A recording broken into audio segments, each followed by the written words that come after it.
Imagine this. You're standing in the middle of a crowded street. The air is heavy, not with fog or smoke, but with something more elusive, an invisible current that seems to pull at your mind. People rush past, faces blurred, voices blending into a single, unbroken hum. You don't know where they're going, but somehow their direction feels inevitable.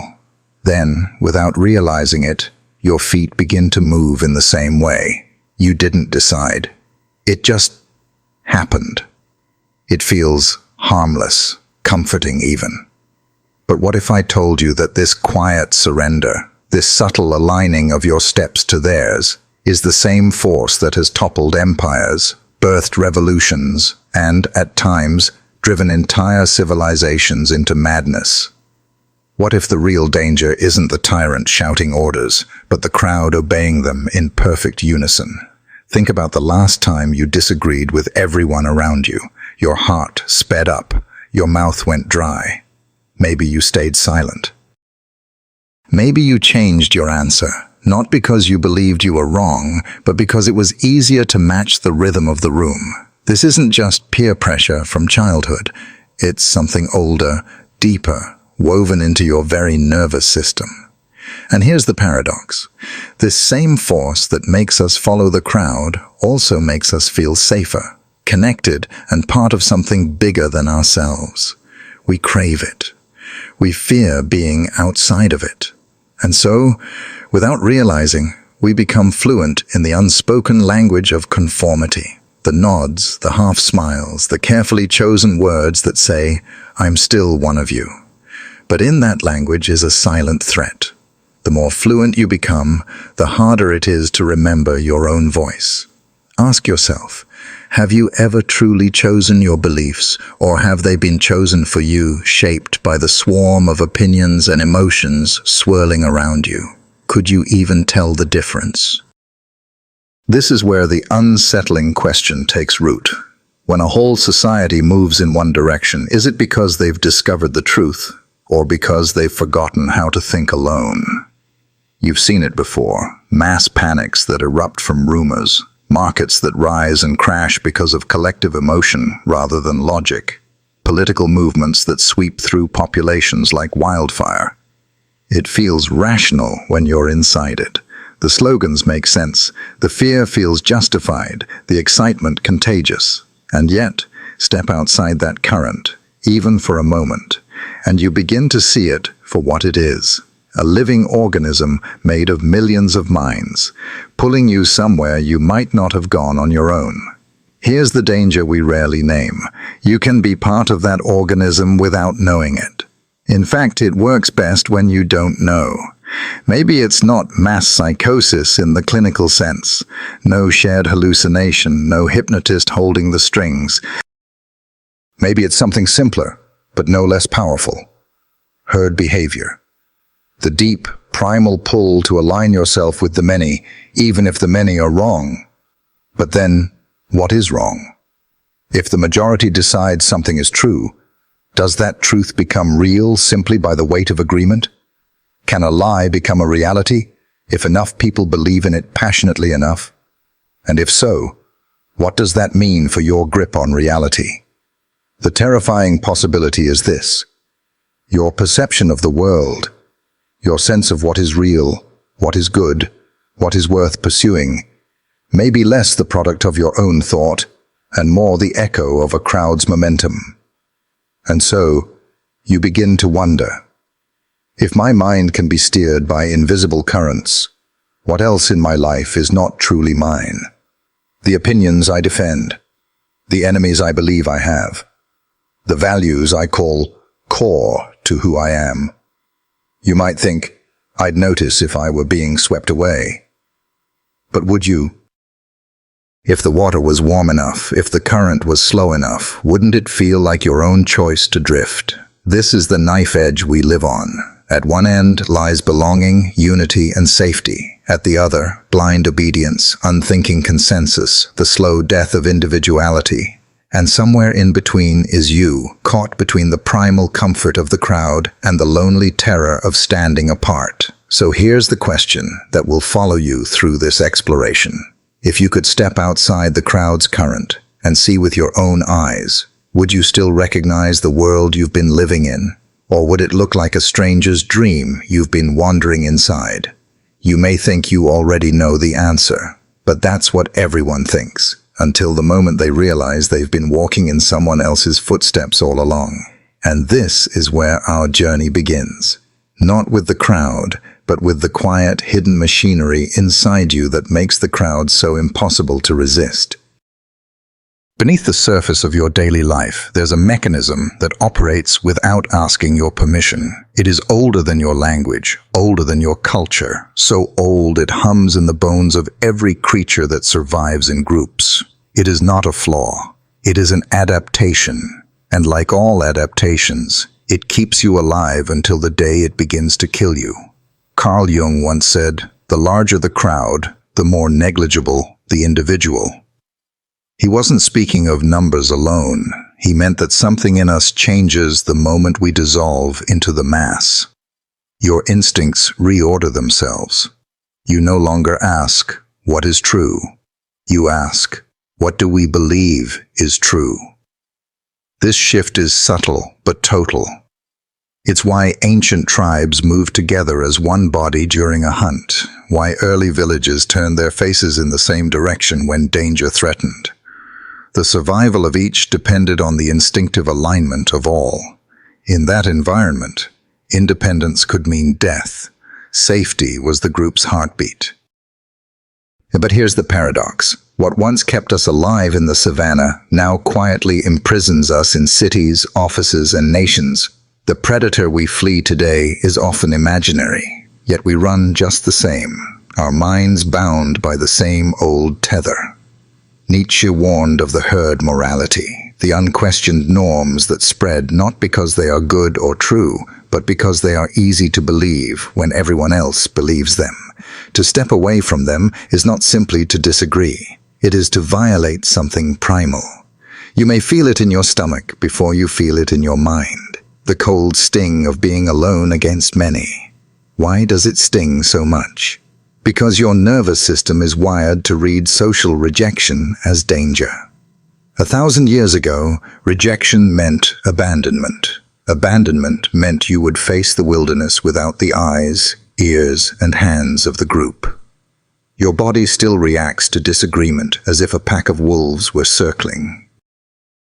Your pulse rises, your breath shortens, your mind starts searching for a way to return to safety, which often means returning to agreement.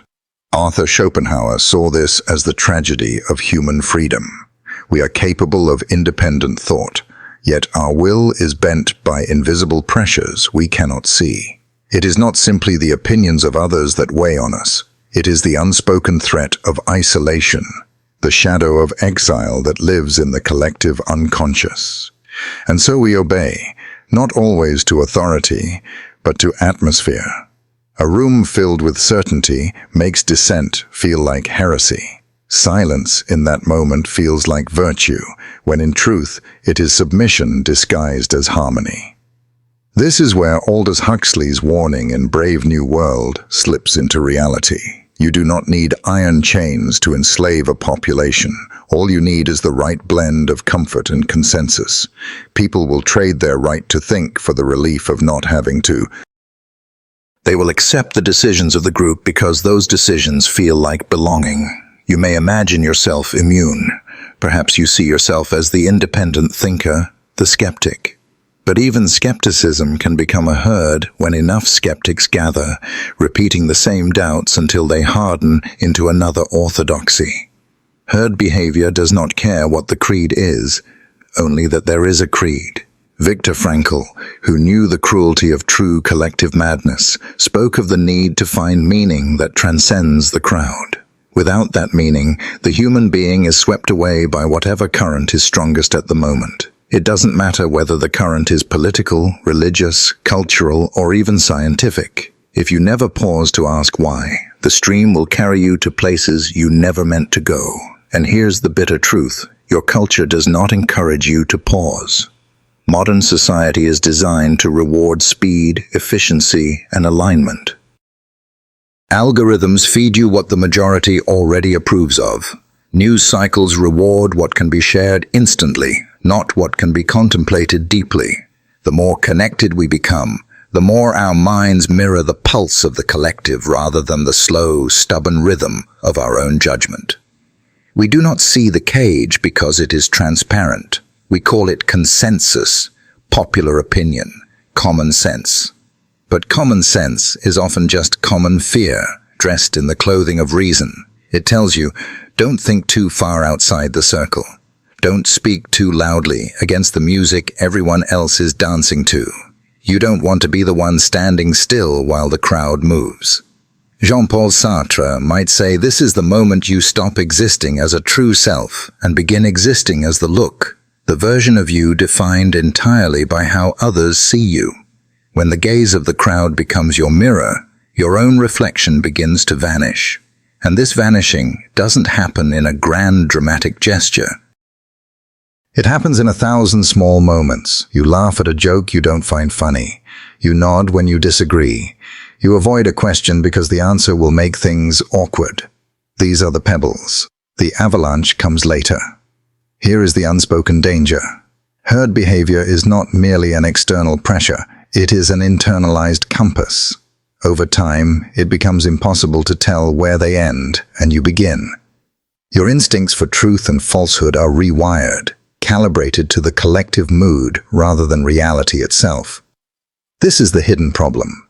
You were born with the machinery for thought, but also with the machinery for imitation. And in a crowd, imitation almost always wins. The question is not whether you've been influenced by the herd. You have. The question is, how much of your identity is a mask woven from other people's threads? If you pull at that mask, if you try to unweave it, you will feel resistance, not only from the crowd, but from yourself.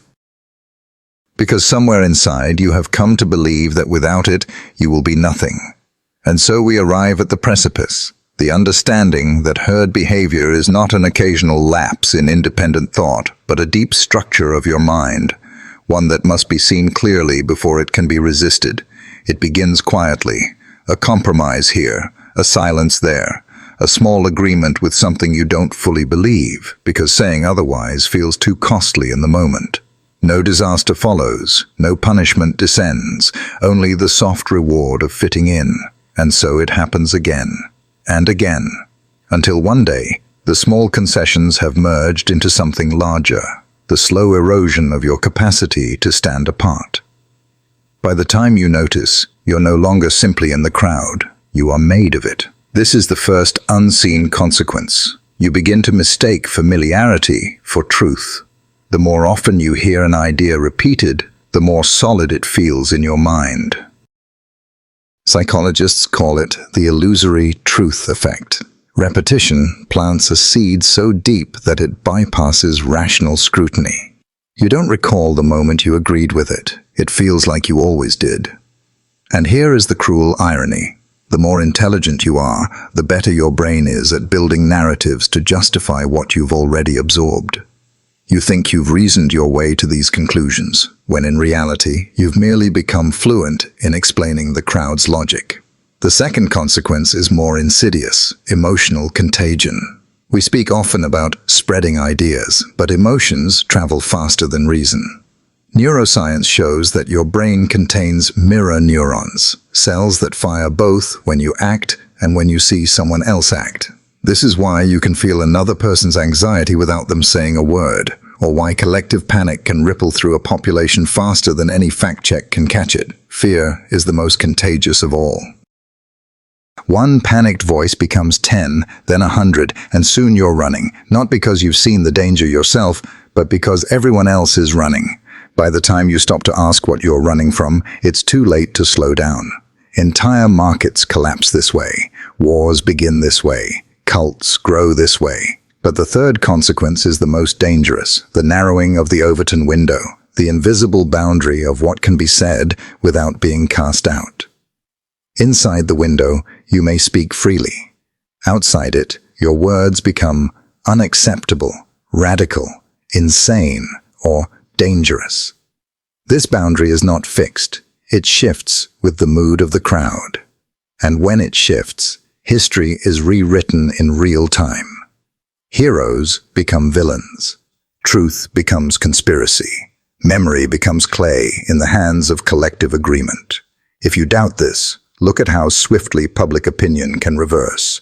Yesterday's unquestionable truth becomes today's shameful error. People who once shouted a slogan now insist they never believed it. The crowd's memory edits itself, and your own mind is tempted to follow along because remembering differently than everyone else feels like madness. Over time, another shift takes place, almost imperceptible. Your sense of reality becomes externalized. You no longer ask, "What do I think?" but "What is everyone saying?" The answer becomes a shortcut to truth. The shortcut becomes a habit. The habit becomes your default. And in this default, individuality begins to wither. You stop exploring ideas that cannot be safely shared. You stop asking questions whose answers might isolate you. You stop trusting the quiet voice inside that hesitates before joining the chant. It is here that culture itself becomes fragile, because a society built on herd momentum can be driven in any direction by whoever controls the cues. It doesn't require grand conspiracies or masterminds, just enough people willing to echo the right emotion at the right time. History shows us what happens when this force is left unchecked. In the 17th century, entire towns fell into fits of mass hysteria over witchcraft, neighbor accusing neighbor, each accusation feeding the next. In the 20th century, entire nations slid into totalitarianism, not because every citizen was a zealot, but because enough people decided it was safer to go along than to resist. And the modern age has its own accelerants, the digital crowd. Once, herd behavior was limited by geography. Your influence extended only to those physically near you. Now, the crowd is global, instantaneous, and always awake. Social media has created a perpetual agora where every thought is weighed not on its merit, but on its virality. Algorithms reward outrage because outrage spreads faster. In this way, technology has not only amplified herd behavior, it has industrialized it. There's another layer still, the personal cost you pay without knowing it. When you align too perfectly with the crowd, you train your mind to outsource risk assessment. You stop practicing the art of thinking slowly, of wrestling with doubt, of sitting in uncertainty. Your inner compass rusts from disuse. So when the moment truly comes, the one where standing apart could mean life or death, you may find that you no longer know how to do it. And what if you never even reach that moment? What if your entire life passes in comfortable alignment, never realizing the quiet power you gave away? You may feel safe. You may feel supported. But safety without selfhood is only a softer form of danger. The tragedy is that this danger often reveals itself only in hindsight, when a society looks back at a dark chapter and says, "How could they have let it happen?" But "they" is always us. The machinery that drives those moments is not locked away in history books. It is humming inside you right now. This is the trap. You are less likely to see the consequences of herd behavior when you are inside it, and you are almost always inside it. So the question becomes, if this force is invisible, ancient and embedded in your survival instinct, is it even possible to break free? And if it is, what would that freedom cost you? The answer is not simple. It requires a kind of rebellion that doesn't begin in the streets, but in the silence of your own mind. It begins with the refusal to let the crowd's voice drown out your own, even if yours is the only voice left. But to attempt this is to face something far more frightening than disagreement. You must face the possibility that without the crowd, you may have to rebuild your entire sense of reality from the ground up. Rebellion doesn't always look like fire in the streets. Sometimes it begins in silence, a silence so deliberate it feels like a blade cutting through the noise. You wake up one morning and realize that your thoughts, the ones you've been carrying like heirlooms, might not be yours at all. That realization is the spark. It's not the end of the herd's influence, far from it, but it is the first breath of air after being underwater too long. Breaking free is not a single act. It is a discipline, and the first step in that discipline is the slow, uncomfortable work of noticing. Carl Jung warned, until you make the unconscious conscious, it will direct your life and you will call it fate. Herd behavior thrives in the unconscious. It wants you to believe you are freely choosing when in fact you are following. So you begin by asking questions you were taught not to ask. Why do I believe this? When did I first believe it? Who benefits from me believing it? What would happen if I stopped? The answers will not come easily. They may shake the ground beneath you, but the moment you begin interrogating your own mind, you weaken the crowd's hold, not by shouting against it, but by withdrawing your silent consent. The second step is exposure to dissonance. The herd feeds on echo chambers, places where the same ideas circle endlessly until they feel like the only possible truth. To break that loop, you must step into spaces that challenge your certainty. Read books from centuries past. Listen to those whose beliefs make your blood heat with disagreement. Not so you can adopt their views, but so you can remember what it feels like to think without the scaffolding of collective approval. Nietzsche's Übermensch was not simply a stronger human. It was one who created values from within, rather than inheriting them from the crowd. You can taste this freedom the moment you stop waiting for your opinion to be validated before you trust it. The third step is withdrawal, not from people entirely, but from the constant current of the crowd's voice. This may mean logging off social media, refusing the reflex to check the trending list, declining to join conversations that are little more than synchronized outrage. Sartre said that hell is other people.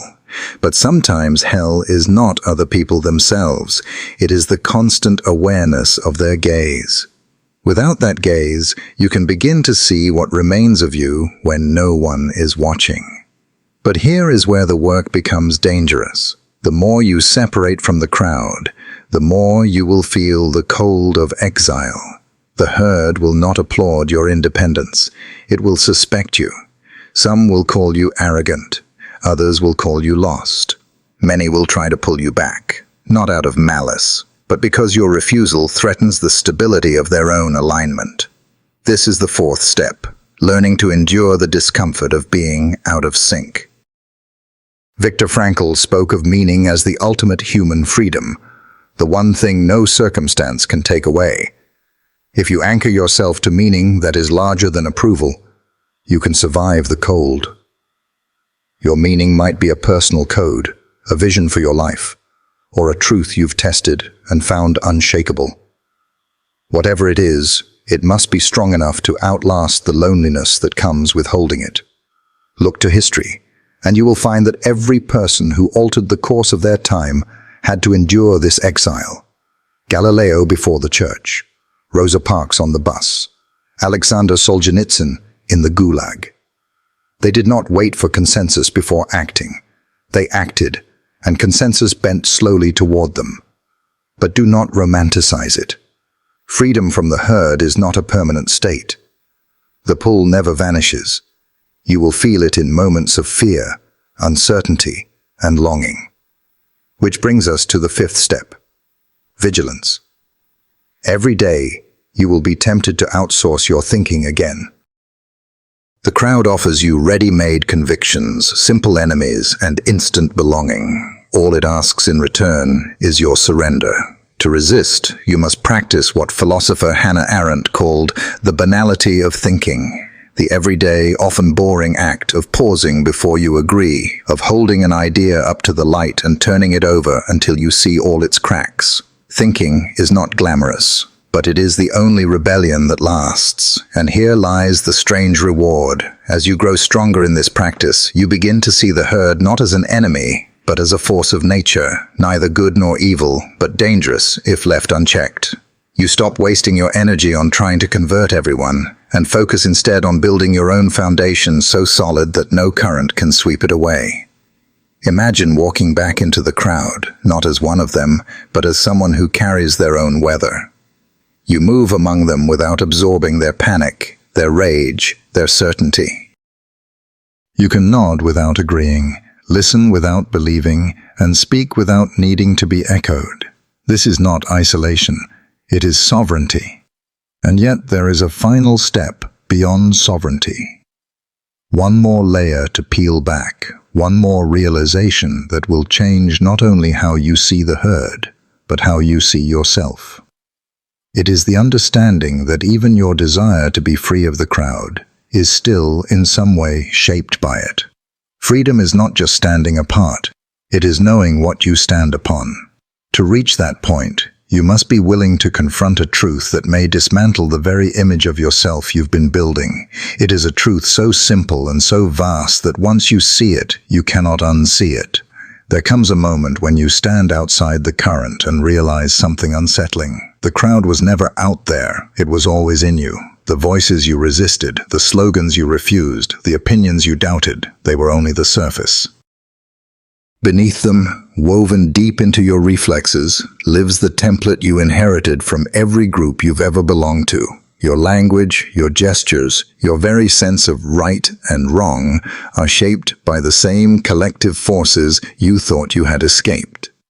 You see now that the herd is not just a group of people, it is a pattern of mind. And patterns of mind cannot be abandoned the way you leave a city. They live in the architecture of your thought. This is the final paradox. In trying to free yourself from the crowd, you are still moving in relation to it. If you define yourself as not one of them, they are still the axis around which you orbit. True freedom demands something more radical. It demands that you stop defining yourself in opposition to the crowd at all. Here is the ultimate truth. You are both the individual and the herd. You are the solitary thinker and the ancient animal who flinches at the shadow of exile. One does not destroy the other. They coexist, and pretending otherwise is a kind of blindness. Nietzsche once said, "Become who you are." But how can you become who you are when so much of you has been formed by forces you never chose? The answer is neither to erase the herd's influence nor to surrender to it, but to see it without distortion, to recognize it as part of your inheritance, useful in moments of danger, treacherous in moments of truth. This recognition changes everything, because once you see the herd inside you, you can watch it. You can feel the rise of fear when you speak against the room and know it for what it is, not proof that you are wrong, but proof that you are human. You can notice the swell of agreement when others praise you and recognize the subtle intoxication of belonging without letting it drug your judgment. In this state, you no longer need to be endlessly on guard against them. The line between them and you dissolves. And with it dissolves the illusion that you are ever truly alone or ever truly one with the many. You begin to see the crowd not as an ocean you must drown in or flee from, but as a tide you can ride without losing your balance. Some days the tide will carry you where you need to go. Other days you will plant your feet against it and let it rush past. Both are acts of choice. And here is the deepest shift. You stop searching for a permanent state of freedom. You understand now that freedom is not a destination where you arrive and stay. It is a skill, a rhythm, an ongoing negotiation between your instincts and your awareness. It is choosing, again and again, to return to yourself, even when the crowd roars loud enough to shake your bones. This truth strips away the romanticism of rebellion. It replaces the fantasy of total independence with something far more demanding: responsibility. Because now you know, whenever you follow, it will be because you decided to, not because you forgot you had a choice. Whenever you stand apart, it will be because you chose the cost of solitude over the comfort of agreement. And that choice is never small. It shapes not only your life, but the texture of the world around you. Every human being who refuses to surrender entirely to the crowd changes its shape, even if only by the width of a hair. Every unspoken doubt, every private refusal, every quiet holding of the line sends a signal, if not to the herd, then to the deeper self within you that watches and remembers. At the end, The question that began our journey takes on a new form. It is no longer, can you escape the crowd? It becomes, can you carry the crowd within you and still remain yourself? If you can, then you have learned the rarest art, to move among others without dissolving into them, to be part of the human fabric without becoming indistinguishable from it. You will still feel the pull of the many.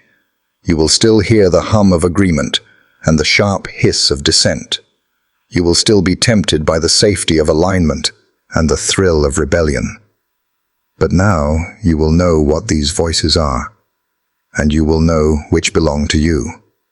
And maybe, just maybe, you will discover that the real power was never in standing alone against the crowd, nor in merging completely with it, but in walking the narrow, shifting line between the two, with eyes open, mind awake, and spirit unclaimed. The crowd will continue to surge, to chant, to believe. It will rise and fall like seasons, sometimes carrying light, sometimes carrying shadow. But you will move through it like a traveler who has learned the language of the land without losing the sound of their own native tongue. And when the next tide of certainty sweeps through the world, when voices rise in unison declaring what must be thought, what must be feared, what must be loved, you will pause. You will feel the current tug at your ankles, and then, whether you choose to walk with it or against it, you will know one thing for certain: you are choosing, not drifting. And in that moment, in that single act of awareness, the spell breaks. Not forever, not for everyone, but enough for you, enough for now.